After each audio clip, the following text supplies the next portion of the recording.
Bishnupur, set in Rarbhum, the land of red soil. Famous for its ancient terracotta temples, exquisite terracotta craft tradition, large water bodies, and Baluchari sharis. Bishnupur still embodies Bengal's indigenous cultural heritage.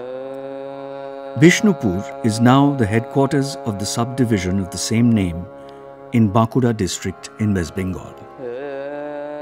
In recorded history, Bishnupur first appears in the 16th century. Srinivas Acharya, a direct disciple of the great Vaishnav religious reformer Sri Chaitanya Dev, was travelling through Mallabhum.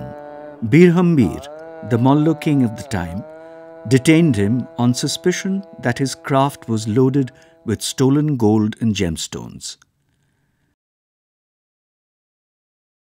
But Srinivas Acharya ended up winning the Mallo king over to the Vaishnav faith. Birhambir became his disciple and gave him land in Bishnupur, on which the Acharya could settle down and spread the gospel of Sri Chaitanya Dev in his kingdom. While it was religion that established Srinivas Acharya in Mallabhum, it was music that brought countrywide fame to his descendants. And one of pre-independent India's best-known classical musicians from Bengal was a direct scion of this family, Gyanendra Prasad Goswami. Born on 25th December 1902 into the Goswami family home at Bishnupur's Goshaipada, named after the family, Gyanendra Prasad came from a long line of celebrated musicians. His grandfather Jagat Chand was a famous percussionist on the Pakhawaj and a friend of the legendary vocalist Jodu Bhatto. His uncles were also reputed musicians. Kirti Chandra, also a Pakhawaji, Radhika Prasad, a Dhrupad singer, and Nokur Chand, a teacher at Shantiniketan. Gyanendra Prasad's father, Bipin Chandra, a vocalist and esraj player, died early, when his son was just 7 years old. After his father's death, Gyanendra Prasad went to stay with his uncle, Radhika Prasad Goswami, principal of Kashim Bazar Music College, founded by the Raja of Kashim Bazar, Monindra Chandra Nundi, a notable patron of music. Radhika Prasad took his young nephew along with him on his travels and started him on his music lessons. In the year 1918, Radhika Prasad retired. He came to Calcutta along with his nephew to the residence of Bhupendra Krishna Ghosh of Pathuria Ghata, another great supporter of classical tradition and best known for his patronage of the All Bengal Music Conference. It was here that Gyanendra Prasad came to be exposed to the vibrant classical music culture of the city.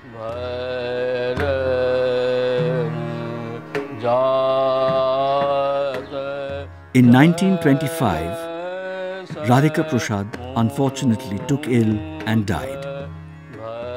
His uncle's sudden demise left Gyanendra Prasad bereft of guidance just when his own talents as a singer were beginning to be recognized.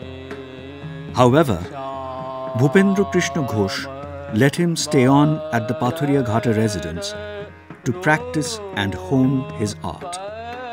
During this time, Pandit Vishnu Digambar Palushkar came and spent a few months at the Ghosh residence. Gyanendra seized the opportunity to learn from him.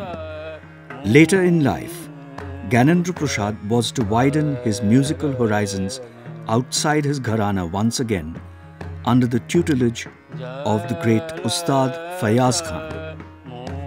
Though he learned from famous exponents of various gharanas, he can be said to have remained true to the singing style of the Bishnupur gharana. গোড়ার দিকে যখন উনি বাংলা গান গাইতেন মানে রেকর্ডে যা পাওয়া যায় বাংলা গান ওর আগেকার দিয়ে আরম্ভ করতেন পরের দিকে দু চারটে গান রিতেনা রিতেনা করে শুরু করেছেন, ওটা ফয়েজ সাহেবের প্রভাব। কিন্তু তা বলি ওর গান আমি পরবর্তীকালের ওর খেয়াল গানও শুনেছি, সামান্য একটু একটু প্রভাব, যে একবারে জ্ঞান গোসাই শেষ হয়ে গেছে, জ্ঞান গোসাইকে তার যে বৈশিষ্ট্য নষ্ট করে দিয়ে ফয়েজকে এসে চেপে ধরেছেন এরকম আমি পাইনি। তাই জ্ঞান গোসাই ছিলেন। Gyanendra Prasad could sing Dhrupad, Tappa and Khayal equally well. He could capture the attention of his audience within minutes of the start of a recital and hold it undivided throughout. A born singer, gifted with a beautiful voice, Gyanendra Prasad sang in a robust, open-throated style that is now hard to find. He had the rare quality of being able to depict correctly the exact nature of a rag in every form of music. Most importantly, he had the unique ability to transport the listener to an almost visual perception of the rag. To appreciate Gyanendra Prasad Goswami's achievements, one needs to place him in the context and traditions of Bishnupur Gharana. Prabhu Mor Srinivas Puraile Morovas Prabhu Mor Srinivas Puraile Morovas. Tracing its history back to its origins, it can be said with a fair degree of certainty that the antecedents of what evolved into the Bishnupur Gharana were already prevalent from the time of Birhambir. A form of classical kirtan or devotional song was used to spread the Vaishnav culture among the common people. There was also the recitative of the Kathakatha, where words also played a vital role. With the advent of Jayadev, the early Dhrupad of Bishnupur took the form of what came to be called Prabandha Sangit.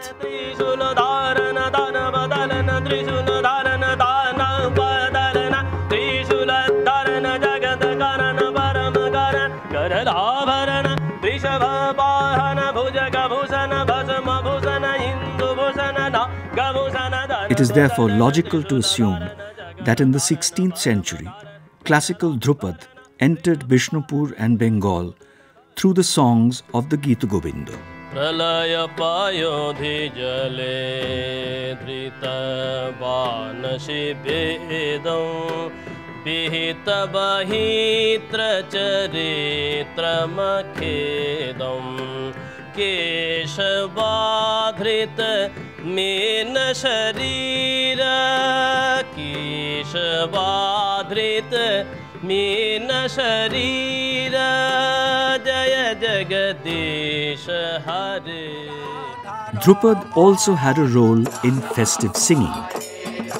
During the Holi festival, local musicians formed into groups and encircled the temples, singing Hori songs. This musical tradition was in the realm of popular religion and enjoyed mostly by the common people. Raghunath Shingodev II changed it all.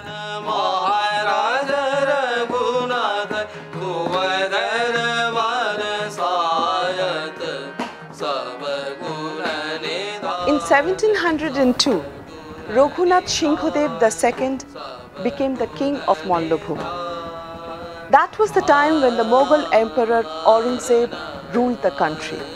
He banned all forms of entertainment, including music and dance in the Mughal court. With no royal support, renowned artists of the time spread out to different parts of the country in search of patronage.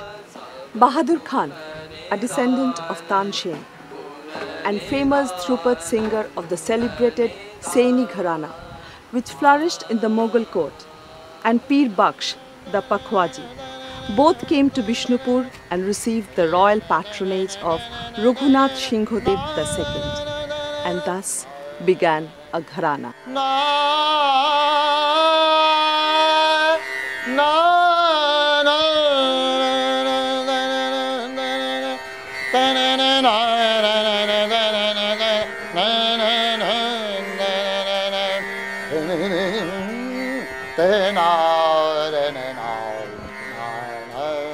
After Bahadur Khan's death, his chief disciple Godadhar Chakraborty became the court musician.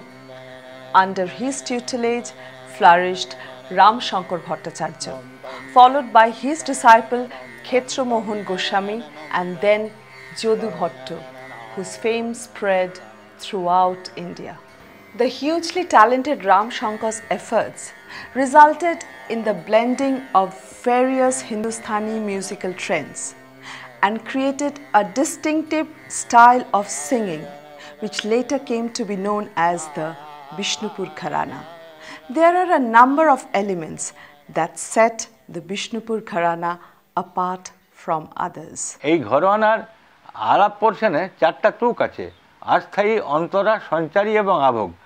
এই চারটা তুক আলাপ করতে হবে প্রথম সাধারণভাবে, আলাপ করে সেই আলাপেরই জোড় করতে হবে।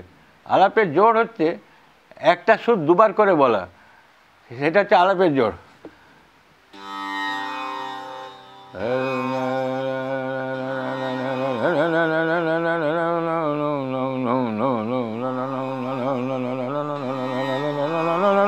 আলাপের জোড়।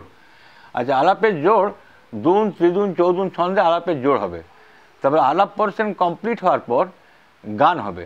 কিন্তু আমরা চাত্তুকের গানই শিখেছি এবং শান্ত রস আর শুদ্ধ বাণী, শুদ্ধ মুদ্রা, পরিষ্কারভাবে কথাগুলি উচ্চারণ হবে এবং তার মতো সুরের বিস্তার যেটা অন্য কোথাও, অন্য ঘরানায় দেখা যায় না।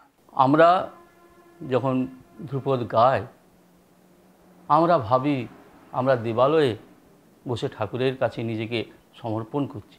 যদু ভট্টর গানের যে পদ ধ্রুপদের, নাদ পরম বিদ্যা দেবী ভবানী নিষদিন মাঙ্গত সে রাগ তাল বাণী নাদ। রাম শঙ্কর ভট্টাচার্য শুধু বাহাদুর খান কাছে শিখেছিলেন তা বোধ হয় নয়, অন্যান্য ঘরানার ধ্রুপদ গায়কদের কাছ থেকেও গান শিখেছিলেন। সেটা আমি বলতে পারছি কোন সাহসে, এই জন্যে যে বিষ্ণুপুর একটা স্বাধীন রাজ্য ছিল, সেখানে নানা গায়কের সমাবেশ ঘটা খুব স্বাভাবিক। সেই জন্যে উনি হয়তো সেই সব গায়কদের সান্নিধ্যে এসেছিলেন। আর এই যে বিষ্ণুপুর ঘরানা বলা হচ্ছে, তাহলে তো সেনী ঘরানা বলা হতো যদি তানসেনের বংশের কেউ যদি এর উৎপত্তির মূলে থাকতেন, তা নয় বিষ্ণুপুর ঘরানা। তার মানে অনেকগুলো ঘরানা নিশ্চয়ই সমন্বয় ঘটিয়ে একটা নতুন রীতির উদ্ভব হয়েছিল এবং সেটা রামশঙ্কর ভট্টাচার্য তারই স্রষ্টা। পরমারাধ্য গোপেশ্বর বাবুর দাদা রামপ্রসন্ন বন্দ্যোপাধ্যায় মশাই যে খেয়ালগুলি এনেছেন বিষ্ণুপুরে 40টি, আমাদের শিখতে হতো আগে, সেই খেয়ালগুলি কিন্তু বিষ্ণুপুর ঘরানার অন্তর্ভুক্ত নয়। যেমন আমার একটা উদাহরণ দিচ্ছি, যেমন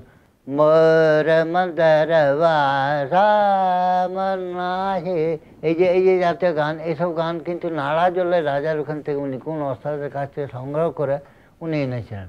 আচ্ছা, আর টপ্পা গানটি রাধিকা প্রসাদ গোস্বামী, উনি কিন্তু গোটা ভারতবর্ষ ঘুরে টপ্পা এনে বিষ্ণুপুরের যে কীর্তনের ঢংটা তার সঙ্গে মিশিয়ে তিনি সেই গানকে তৈরি করেন। টপ্পা, এই টপ্পা মানে খেউড় জাতীয় নয়, এই টপ্পা ক্লাসিক্যাল টপ্পা, রাগ রাগিনী ভিত্তি করে তান আছে, এতে অনেক কিছু আছে। জ্ঞান গোস্বামীরই আছে, জ্ঞান গোস্বামী তার আবার ঠুংরির কাজও দিয়েছেন।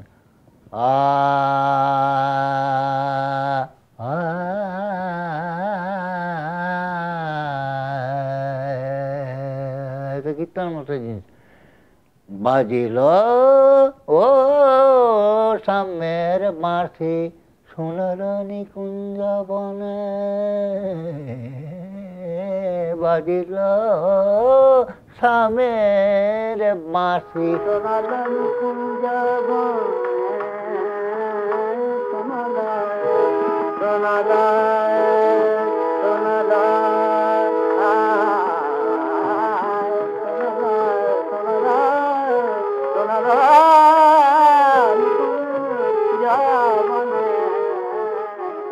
This convergence of various traditions is evident not only in music but also in the architecture of Bishnupur.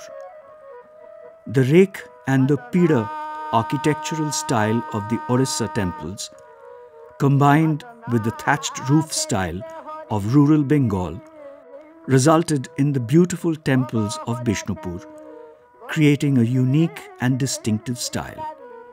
The use of terracotta instead of stone is also considered uniquely innovative.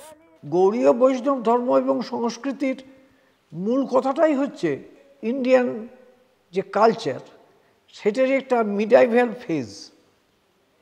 সেই জন্যে এখানে যেটা ডেভেলপ করেছিল সেটা ধ্রুপদ এবং শাস্ত্রীয় সঙ্গীত। এখানে মন্দিরে যা ডেভেলপ করেছিল সেটাও ক্লাসিক, কারণ হচ্ছে শুধু থ্যাচড ঘরের সংখ্যাটা খুব বেশি নয়।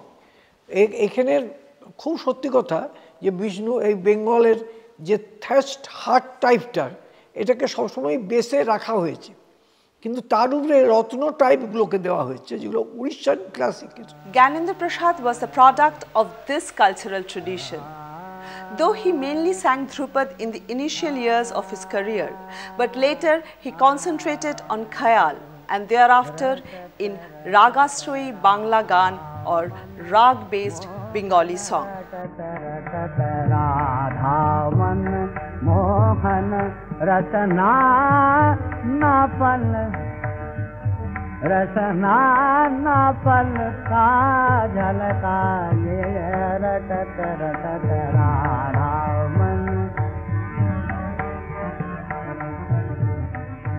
He recognized that Khayal in its original form would be inaccessible in Bengali, since the lyrics, along with their meaning, would become blurred in course of the exposition of the rag, as is usually done in Hindustani Khayal.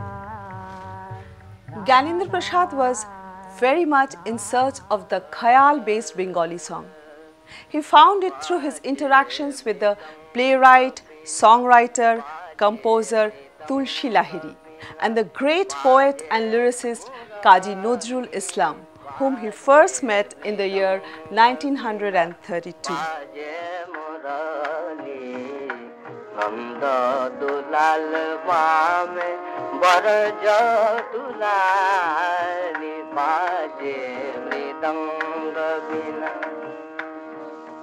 জ্ঞান গোস্বামী উত্তর ভারতের সঙ্গীতটা তিনি আয়ত্ত করেছেন, তিনি তাকে অবগাহন করেছেন বলা যায়, কিন্তু তবু তিনি বাঙালি ছিলেন।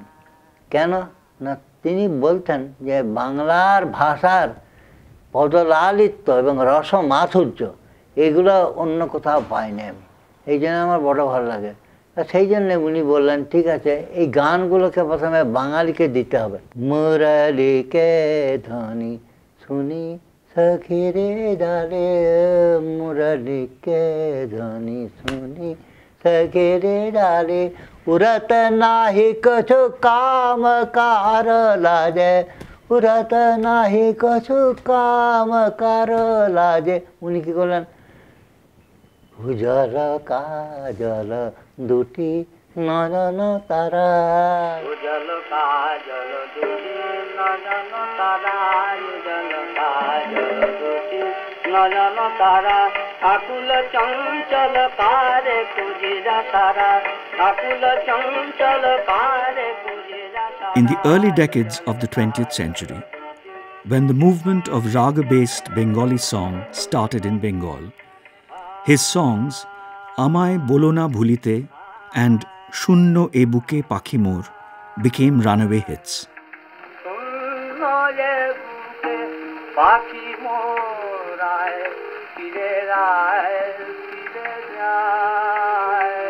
Around 1930, the recording industry started making their first records, and Gyanendra Prasad created a new trend by recording classical music in the Bengali language.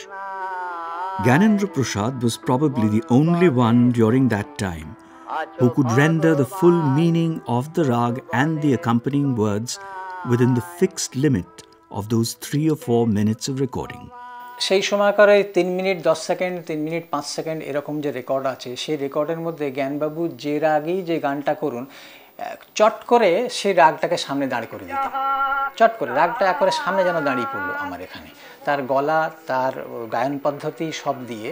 তো এইটা এমন ছুঁয়ে যেত সবাইকে যে আলাদা করে আর কিছু ভাবতে হতো না, গানের কথাগুলো সেই রাগের মধ্যে দিয়ে সে ভেতরে ঢুকে যেত সেখানে। তো জ্ঞানবাবু এই জন্য এত পপুলার হয়েছিলেন। সব শিল্পী এমন 3 মিনিটে কিন্তু রাগের চেহারা বার করতে পারেননি। A regular and popular artist at All India Radio, Gyanendra Prasad had an impressive discography. His recording career started in the year 1932 and his last record was released in the year 1947 after his death. মেগাফোনেতে প্রায় 42খানা গান record হয়েছে এবং তার ভিতরে কয়েকটা গান আমরা যা শুনেছি তার ভিতরে কয়েকটা গান বিশ্বদেব চট্টোপাধ্যায় হারমোনিয়াম বাজিয়েছিলেন তখন, এবং এরকম উনি এত ভালো গান গাইতেন। আমরা যা শুনেছি যখন আমরা এলাম দেখলাম যে মনে হয় যেন আওয়াজটা ভেতর থেকে আসছে।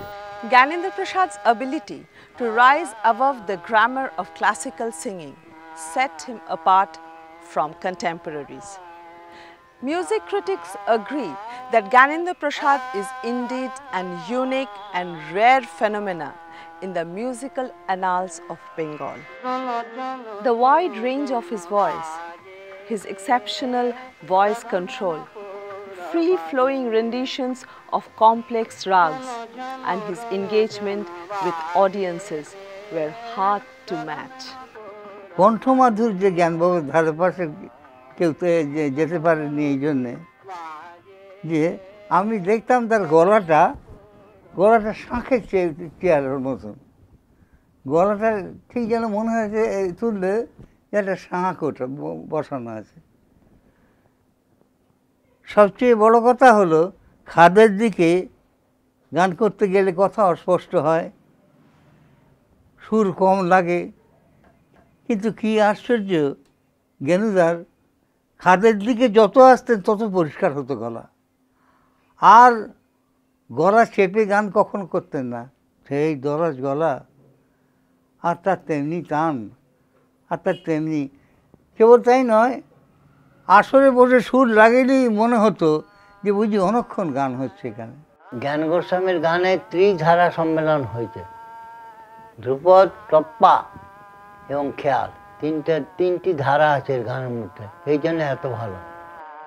In 1926, Gyanendra Prasad married Gauribala Devi, daughter of Abhay Pada Mullik, whose book on the history of Bishnupur was the first of its kind in English. The couple had no children.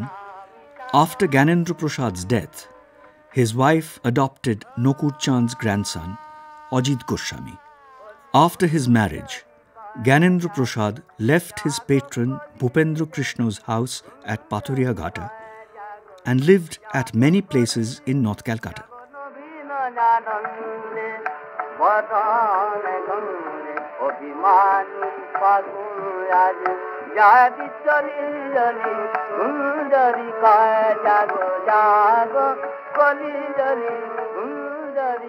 Gyanendra Prasad is known to have attended various musical soirees and conferences.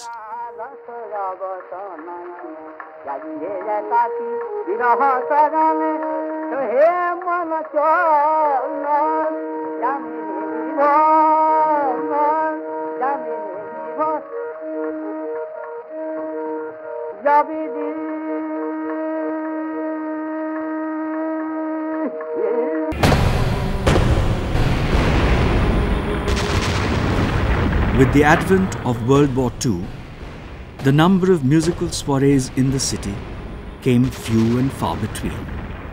Many left Calcutta for fear of Japanese bombing.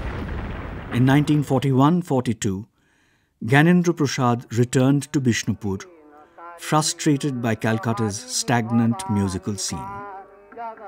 Raja Shamsundar Singh Chaudhuri of Shimlapal was his disciple. He invited Gyanendra Prasad and his wife to come and stay with him at Shimlapal. Gyanendra Prasad stayed there for a year and a half. then returned to his hometown, Bishnupur. Here, he took charge of the temple of the family deity, Radha Ramanju. His visits to Calcutta were limited to recording sessions, radio programs, and musical soirees. In the last few years of his life, Gyanendra Prasad suffered from acute depression. On 29th October 1945, at the age of only 43, Gyanendra Prasad passed away. An obituary appeared in Amrito Bajar Putrika on Thursday, 1st November 1945. Though he was so popular in his time, why Gyanendra Prasad was forgotten so quickly is a mystery. The trend of the Rag Pradhan or Rag-oriented song is also on its way out. Is time the prime killer? Or did something happen to the song? Biswadeb আর জ্ঞানেন্দ্র প্রসাদ গোস্বামী বাংলা গানে জোয়ার এনেছিলেন। তো সেই জোয়ারটাকে আনবার জন্য আমার মনে হয় কোনো লোক সেরকম ওস্তাদ ছাড়া কেউ জোয়ার আনতে পারবে না। তখনকার রেকর্ডিং মেশিন ভালো ছিল না, তো পারফেকশন হয়নি তখন। তবুও সে গান এখন যদি বাজে লোকে উৎকর্ণ হয়ে শোনে যে সেই কণ্ঠস্বর, আহা কি আওয়াজ। পরিবর্তনশীল জগৎ যদি কোনোদিন আবার মানুষের হয় যে রাগ রাগিনী সমৃদ্ধ গান শিখব বাংলা গানের অথবা বাংলা গানের ভিতর দিয়ে, তাহলে হবে। এক একটা যুগে এক একটা স্টাইল আসে, এক একটা ঢং আসে, এক একটা হাওয়া আসে, তারপরে চলে যায়। আবার হয়তো হতে পারে, এখন চর্চা হচ্ছে না বলে আর হবে না তা নয়, আবার হয়তো হতে পারে, আবার মানুষের একটা চেতনা জাগতে পারে। দেখি না বাংলা শব্দকে নিয়ে, বাংলা কথাকে নিয়ে উচ্চাঙ্গের গান গাওয়া যায় কিনা। কিন্তু হারাবে না কোনো, এত বড় একটা মানে রাগভিত্তিক জিনিস, এটা হারাতে পারে। বলো না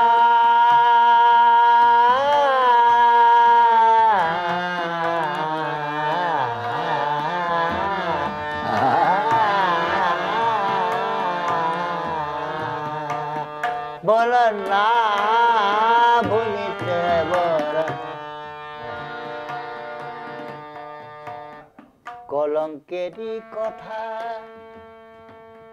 হতাশেরই ব্যথা।